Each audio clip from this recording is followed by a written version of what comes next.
Bienvenue à tous pour cette nouvelle vidéo consacrée à la nutrition et à la performance sportive sur la chaîne MyProtein France. Je m'appelle John, je suis préparateur physique et je suis accompagné aujourd'hui de Ryan Saidini qui va également se présenter. Bonjour, je m'appelle Ryan Saidani, je suis diététicien nutritionniste et aujourd'hui on va vous parler et vous présenter la vitamine D. On parle souvent, vous savez, de la vitamine du soleil, la vitamine de la lumière. Il est important de savoir qu'une grande majorité des sportifs durant l'année sont en carence de vitamine D. Et cette carence, elle peut nuire aux performances, mais elle peut également générer un risque de blessure plus élevé. La vitamine D aura également des répercussions sur votre santé de manière générale. La vitamine D est une vitamine essentielle pour nos dents, nos os et notre santé en général. Et c'est pourquoi prendre des compléments pour les sportifs peut être intéressant. Elle a deux formes. Une forme exogène et une forme endogène.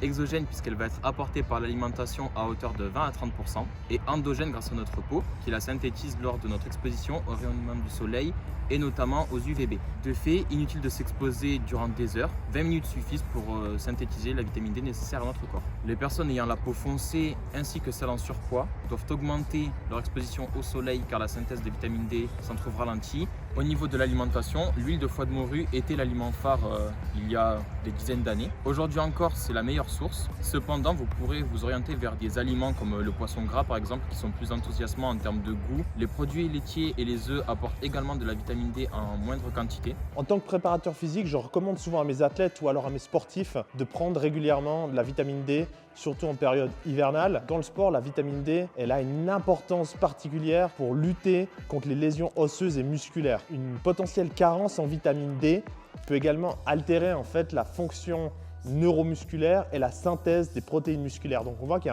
y a un réel bénéfice à s'assurer qu'on n'est pas en carence de vitamine D et que c'est important justement de se complémenter ou de s'assurer qu'on a suffisamment de vitamine D dans le corps.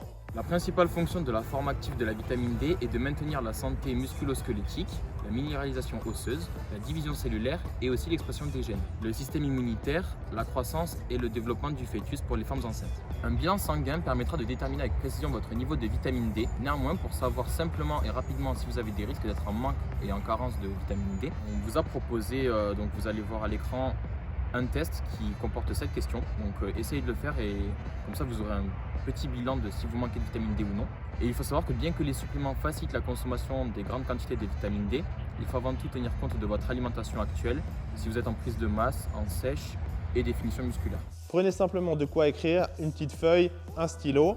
Je vais vous poser les 7 questions auxquelles vous allez répondre par oui ou par non. À la fin, vous allez comptabiliser le nombre de réponses positives et ça va vous donner votre score. Est-ce que vous consommez chaque semaine du poisson gras? Est-ce que vous consommez tous les jours des produits laitiers et ou des œufs?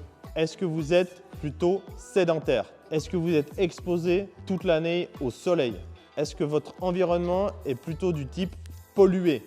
Est-ce que vous avez la peau claire et ou un IMC normal? Je rappelle, l'IMC, c'est l'indice de masse corporelle. Si vous souhaitez le calculer et savoir où vous en êtes, on vous met un lien dans la description. Est-ce que vous êtes en pleine santé durant l'hiver ou est-ce que vous avez tendance à avoir des fatigues chroniques? Je vous laisse comptabiliser les réponses où vous avez coché oui. Vous êtes à un bon niveau en vitamine D si vous avez entre 6 et 7. Vous avez une déficience possible si vous êtes entre 5 et 4. Et il faut faire attention aux carences si vous êtes entre 3 et 0. Donc vous voyez, il y a de fortes chances que vous ayez peut-être une petite déficience, surtout maintenant où on est en hiver. Alors maintenant, comment est-ce que je peux prendre un apport qui va me permettre de compenser cette déficience ou cette carence en vitamine D? Selon l'OMS, il est recommandé pour les adultes d'apporter 15 microgrammes par jour et la limite de toxicité étant de 100 microgrammes par jour. C'est-à-dire que si on apporte trop de vitamine D, ça peut être toxique, un peu comme tous les nutriments dans notre organisme. Donc pour 100 g de saumon, vous apportez 8,7 microgrammes de vitamine D. Pour 100 g de fromage blanc, vous apportez 5 microgrammes de vitamine D et pour 2 œufs, qui est une portion standard, vous apportez 1,5 microgrammes de vitamine D. Il est intéressant de s'exposer au soleil afin de favoriser la synthèse endogène de vitamine D, ce qui peut être un peu compliqué en ces temps-ci avec l'hiver et le confinement. Concernant les compléments, il faut vérifier et respecter le dosage indiqué. Notez qu'un surdosage en vitamine D aura des effets secondaires néfastes pour votre bien-être, comme des calculs rénaux, des nausées ou encore des maux de tête. De plus, il existe des contre-indications à une supplémentation en vitamine D pour les personnes ayant des pathologies, donc des calculs rénaux ou des hypercalcémies. Il est nécessaire de consulter un médecin pour faire un bilan sanguin et un diététicien avant de se supplémenter pour éviter tout surdosage.